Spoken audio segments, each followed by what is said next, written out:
წიგნი სკანდინავიური მითოლოგიის შესახებ 7 საგისაგან შედგება, რომელშიც თითოეული საგა ეძღვნება თითოს შემდეგ ღვთაებათაგან. ჩამოთვლილია ცნობილია რომ და გვაქვს ესე იგი განლაგება, ხო? მოვიღოთ ხა 7 პოზიცია.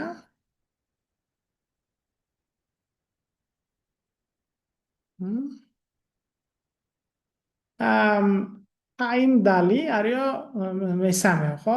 საგა არის მესამეო, ამიტომ ეს პირდაპირ ჩავსვათ მესამეზე.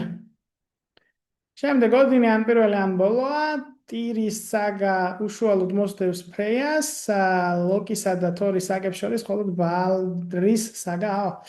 ოკეი, ესე იგი აქ მეორე ინფორმაციული პირობა გვაქვს ოდინთან დაკავშირებით, ამიტომ ოდინი ან პირველზე, ან მეშვიდეზე უნდა ჩავსვათ. აიმდალი ასევე აქ გვყავს, ხო?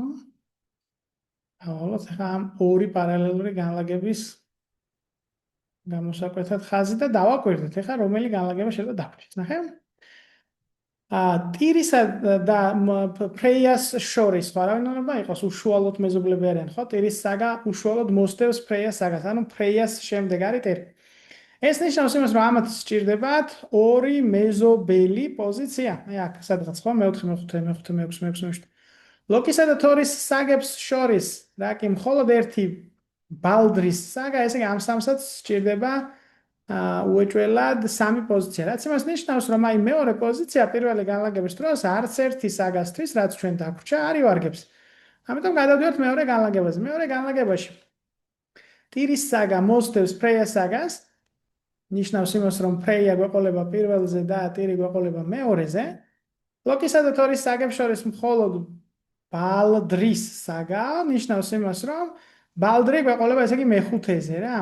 ოღონდ აქ ტორი და უბრალოდ ლოკი და თორი რა თანმიმდევრობით იქნება, ну ეს ზუსტად არ ვიცით ხო, იმიტომ რომ მათ შორისო მხოლოდ ერთიო, თუმცა შეიძლება ლოკი იყოს მე-4-ან მე-6-ზე, ან თორი იყოს მე-4-ან მე-6-ზე. ბალდრი გამოგვივიდა ჩვენ აქ მე-5 პოზიციაზე. ანუ აპასუხი იქნება აქ სწორი.